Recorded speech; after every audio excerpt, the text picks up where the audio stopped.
અમદાવાદના થલતેજ બોળકદેવ વિસ્તારમાં આવેલી ઝેબર સ્કૂલમાં 8 વર્ષીય બાળકીનું શંકાસ્પદ રીતે મોત નીપજ્યું. જ્યારે પીએમ રિપોર્ટમાં સામે આવ્યું કે બાળકીનું આંતરિક ઓર્ગન ફેલ થતાં તેનું મોત નીપજ્યું છે. ઝેબર સ્કૂલમાં બાળકીનું શંકાસ્પદ રીતે મોત થતાં અનેક સવાલો ઉઠી રહ્યા છે. બાળકી ગાર્ગીને અચાનક છાતીમાં દુખાવો થયો અને ત્યારબાદ તેને અસહજ અનુભવાતા તે લોબી પરની ખુરશી પર બેસી ગઈ હતી, જ્યાં થોડીક ક્ષણોમાં તે ઢળી પડી હતી. આસપાસના હાજર શાળાનો સ્ટાફ અને વિદ્યાર્થીઓ દોડી આવ્યા હતા, જે બાદ તેને શાળાના સ્ટાફ દ્વારા તાત્કાલિક ઝાયડસ હોસ્પિટલ ખસેડવામાં આવી હતી. જો કે ડોક્ટર્સે તેને મૃત જાહેર કરી હતી. જ્યારે બાળકીના પોસ્ટમોર્ટમ રિપોર્ટમાં સામે આવ્યું છે કે બાળકીનું આંતરિક ઓર્ગન ફેલ થવાના કારણે તેનું મોત થયું છે. આમ અચાનક બાળકીનું મોત થતાં તેના સમગ્ર પરિવારમાં શોકનું મોજું ફરી વળ્યું છે અને સાથે જ આટલી નાની ઉંમરમાં ઓર્ગન ફેલ થવાના કારણે બાળકીનું મોત થતાં અનેક સવાલો પણ ઉઠી રહ્યા છે. જો તમે પણ પોતાના બાળકોને ડાયરેક્ટ દુકાનમાંથી પડીકા લાવીને ખવડાવતા હોય તો ચેતી જજો, કારણ કે આમ ડાયરેક્ટ દુકાનમાંથી પડીકા લાવીને જોયા વગર ખાતા બાળકોના જીવને જોખમ રહેલું છે. ગોપાલ નમકીનનું આમ તો નામ બહુ મોટું છે, પણ હાલ બનેલી ઘટના તે કંપનીનું નામ ડૂબાડવાનું કામ કર્યું છે. કારણ કે સાબરકાંઠામાં ગોપાલ નમકીનમાંથી મૃત ઉંદર નીકળ્યો છે. સાબરકાંઠામાં હિંમતનગરના પ્રેમપુર ગામનો આ બનાવ સામે આવ્યો છે, જેના કારણે થઈને નાના બાળકને આ ગોપાલના પડીકામાંથી ગાંઠિયા ખાતા ઝાડા ઉલટી થયા હોવાનું સામે આવ્યું છે. જોકે ઝાડા ઉલટી થતાં બાળકને તાત્કાલિક સારવાર માટે હોસ્પિટલ ખાતે ખસેડવામાં આવ્યો હતો. ગાંઠિયામાંથી મૃત ઉંદર નીકળતા ગોપાલ નમકીનની કંપનીના કામ પર અનેક સવાલો ઉઠ્યા છે. ત્યારે આવી બેદરકારીના કારણે બાળકોના સ્વાસ્થ્ય સામે પણ જોખમ ઊભું થઈ રહ્યું છે. હાટકેશ્વર બ્રિજ સ્થાનિકો માટે માથાનો દુખાવો બની ગયો છે, કારણ કે બંધ બ્રિજ અસામાજિક તત્વોનો દારૂનો અડ્ડો બની ગયો છે. હાટકેશ્વરના બ્રિજને લઈને અનેક સ્થાનિકો દ્વારા પહેલા પણ અનેકવાર રજૂઆત કરવામાં આવી છે. તેમ છતાં બ્રિજને બંધ કરે વર્ષો થયા હોવા છતાં પણ આ સમસ્યાનો કોઈ જ ઉકેલ આવ્યો નથી. સતત અહીંયા લુખા તત્વો લગભગ દરરોજ દારૂની મહેફિલ પણ માણે છે અને અહીંયા તો લોકો બેઠા બેઠા ડ્રગ્સ પણ ફૂંકે છે. તેવી અનેકવાર સ્થાનિકો દ્વારા રજૂઆત કરવામાં આવી છે. તો હવે આ સમસ્યાનો ઉકેલ ક્યારે આવશે તે યક્ષ પ્રશ્ન છે. અને આ બ્રિજ આમ સતત બંધ રહેવાના કારણે ટ્રાફિક જામનો સામનો કરવાનો વારો આવ્યો છે. સ્થાનિકોનું કહેવું છે કે આ બ્રિજનું જલ્દીથી કોઈ નિરાકરણ લાવવામાં આવે, કારણ કે આ બ્રિજ તોડીને નવો બનાવવામાં આવશે કે સમારકામ કરવામાં આવશે તે પણ હજુ સ્પષ્ટ નથી. આ સિવાય ટ્રાફિક જામનો પણ સામનો કરવો પડી રહ્યો છે. ગાંધીનગર મહાનગરપાલિકા વિસ્તારમાં ગેરકાયદેસર રીતે ચાલતા પીજી હોસ્ટેલ અને ક્લાસીસ સામે કાર્યવાહી કરવામાં આવશે. ગાંધીનગર મહાનગરપાલિકાએ 370 જેવા આવા એકમોને નોટિસ ફટકારી.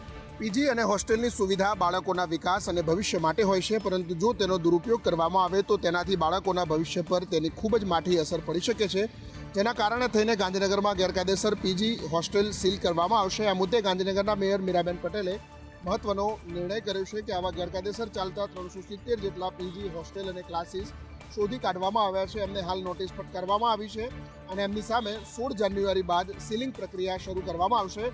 ગેરકાયદેસર હોસ્ટેલ ક્લાસીસથી પાણીની લાઇનના ફોર્સ ઓછો આવે છે અને ડ્રેનેજની પણ સમસ્યાઓ આવતી હોવાનું સામે આવ્યું. બનાસકાંઠા જિલ્લાના વિભાજનના વિવાદમાં બટેંગે તો કટેંગેની એન્ટ્રી થઈ છે. દિયોદરમાં વિરોધ પ્રદર્શન કરી રહેલા પૂર્વ ડીઆઈજી લક્ષ્મણ વાઘેલાએ કહ્યું કે બટોંગે તો કટોંગે, એક રહોંગે તો સેફ રહોંગે. બનાસકાંઠાના વિભાજન બાદ વિરોધનો વંટોળ જોવા મળી રહ્યો છે, ત્યારે કેટલાક લોકો તેના મુખ્ય મથકને લઈને પણ રોષે ભરાયા છે અને વાવ થરાદમાં ઓગળદેવનું અપમાન ગણાવી રહ્યા છે. ત્યાં જ દિયોદરના સ્થાનિકોનું કહેવું છે કે જિલ્લાનું વડું મથક વચ્ચોવચ્ચ જ હોવું જોઈએ. ત્યારે નવા જિલ્લામાં સમાવેશ કરાયેલા કાંકરેજ અને ધાનેરાના લોકોએ બનાસકાંઠામાં જ રહેવાની માંગ સાથે વિરોધ વ્યક્ત કરીને આંદોલનની ચીમકી ઉચ્ચારી છે. બનાસકાંઠા જિલ્લાના વિભાજન વચ્ચે નવા ઓગળ જિલ્લાની પણ વિરોધ ચાલી રહ્યો છે. ઓગળ જિલ્લાને બનાવવાની માંગ સાથે ભાવનાબેન ઠાકોર કહી રહ્યા છે કે જો ઓગળ જિલ્લો બનશે તો મહિલાઓ સુરક્ષિત રહેશે. અમરેલી ગ્લેટરકાંડમાં થઈ મા બેનની રાજનીતિ શરૂ. નેતાઓ ભાન ભૂલ્યા અને અશોભનીય ભાષાનો ઉપયોગ કરવાનું શરૂ કર્યું. કોંગ્રેસના પૂર્વ એમએલએ ફરીથી એક વખત વિવાદમાં આવ્યા છે. પાયલને ન્યાય અપાવવા આજે કોંગ્રેસ નેતા પરેશ ધાનાણી ધરણા પર બેઠા હતા. અમરેલીના રાજકમલ ચોક ખાતે ધરણા યોજી પરેશ ધાનાણી ઉપવાસ ઉપર બેઠા હતા. પરેશ ધાનાણીની માંગ છે કે પાયલને માર મારનાર પોલીસ કર્મીઓને સસ્પેન્ડ કરવામાં આવે. ધરણામાં વીરજી ઠુમ્મર, લલિત વસોયા સહિત કોંગ્રેસના નેતાઓ પહોંચ્યા હતા.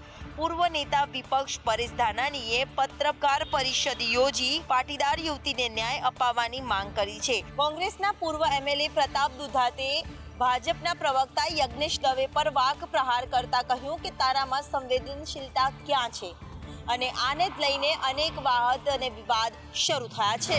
નર્મદાના એકતાનગર કેવડિયા ખાતે પોષણ માહની ઊંચી ઉડાન કાર્યક્રમ ઉજવવામાં આવ્યો હતો. આ કાર્યક્રમમાં રાજ્યના મંત્રી ભાનુબેન બાબરિયા તેમજ સચિવ કક્ષાના અધિકારીઓ હાજર રહ્યા હતા. એકતાનગર કેવડિયા ખાતે પોષણ માહની ઊંચી ઉડાન કાર્યક્રમ યોજવામાં આવ્યો હતો, જેમાં રાજ્યના મંત્રી ભાનુબેન બાબરિયા સહિત સચિવ કક્ષાના અધિકારીઓ પણ હાજર રહ્યા હતા અને સાંસદ મનસુખ વસાવા પણ આ કાર્યક્રમમાં હાજર રહ્યા હતા. તેમણે તેમના જૂના અંદાજ પ્રમાણે જ તેમનું ભાષણ કર્યું હતું. જો કે પોતાના ભાષણમાં તાલુકા અને જિલ્લા કક્ષાના મોટા અધિકારીઓને તેમણે ટકોર કરતા કહ્યું કે મંત્રી ભાનુબેન પાસેથી તેમને શીખવા જેવું છે. સાથે જ તેમણે એમ પણ કહ્યું કે હું ટીકા ટિપ્પણીમાં નથી માનતો, પરંતુ આ બેનમાંથી હું ઘણું શીખ્યો છું અને ઉપલા અધિકારીઓ પણ તેમને સહયોગ આપે છે. મનસુખ વસાવાએ તેમના ભાષણમાં ટકોર કરી હતી અને કહ્યું હતું કે મંત્રી આજે ધારે તો તેમનો રોફ બતાવી શકતા હતા, પરંતુ તેમણે પોતાનો રોફ નથી બતાવ્યો, પરંતુ અહીં તાલુકા અને જિલ્લા કક્ષાના અધિકારીઓ પોતાનો રોફ બતાવતા હોય છે. એક તરફ લગ્ન સિઝનની શરૂઆત થઈ રહી છે, ત્યારે તે પહેલા સોનાના ભાવમાં ભારે તેજી જોવા મળી રહી છે અને સોનાનો ભાવ ₹80,000 ને પાર પહોંચી ગયો છે. સોનાના ભાવમાં વધારો જોવા મળી રહ્યો છે. ઇન્ડિયા બુલિયન અને જ્વેલર્સ એસોસિએશન IBJA અનુસાર 24 કેરેટ સોનાનો 10 ગ્રામ ₹80,115 થયો છે. તેમજ 1 કિલો ચાંદીની કિંમત ₹75 ઘટીને ₹89,428 પ્રતિ કિલો થઈ છે. ગયા વર્ષે 30 ઓક્ટોબરે સોનું ₹79,681 પ્રતિ 10 ગ્રામ ઓલ ટાઈમ હાઈ હતું. તેમજ 23 ઓક્ટોબર 2024ના રોજ ચાંદી ₹99,151 પ્રતિ કિલોગ્રામ પહોંચી હતી. વૈશ્વિક ફેરફારોના કારણે થઈને સોનાના ભાવમાં વધારો થઈ રહ્યો છે. સોનાનો ભાવ 80,000 ને પાર કરતા સોનાની ખરીદી પર પણ તેની અસર જોવા મળી રહી છે. પતંગ રસિકો માટે ખુશીના સમાચાર સામે આવ્યા છે. રાજ્યમાં હવામાન નિષ્ણાંત અંબાલાલ પટેલે આગાહી કરી છે કે ઉત્તરાયણ દરમિયાન ઠંડીમાં આંશિક ઘટાડો નોંધાશે. હવામાન નિષ્ણાંત અંબાલાલ પટેલની આગાહી અનુસાર ઉત્તરાયણમાં પવનની ગતિ સારી રહેશે.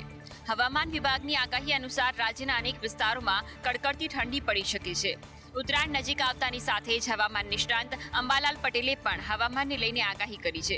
હવામાન નિષ્ણાંત અંબાલાલ પટેલની આગાહી અનુસાર ઉત્તરાયણમાં પવનની ગતિ સારી રહેશે. સવારે 6 કિલોમીટર પ્રતિ કલાકની ઝડપે પવન ફૂંકાવાની આગાહી કરવામાં આવી છે. બપોર બાદ પવનની ગતિ વધીને 10 થી 15 કિલોમીટર પ્રતિ કલાક રહી શકે છે.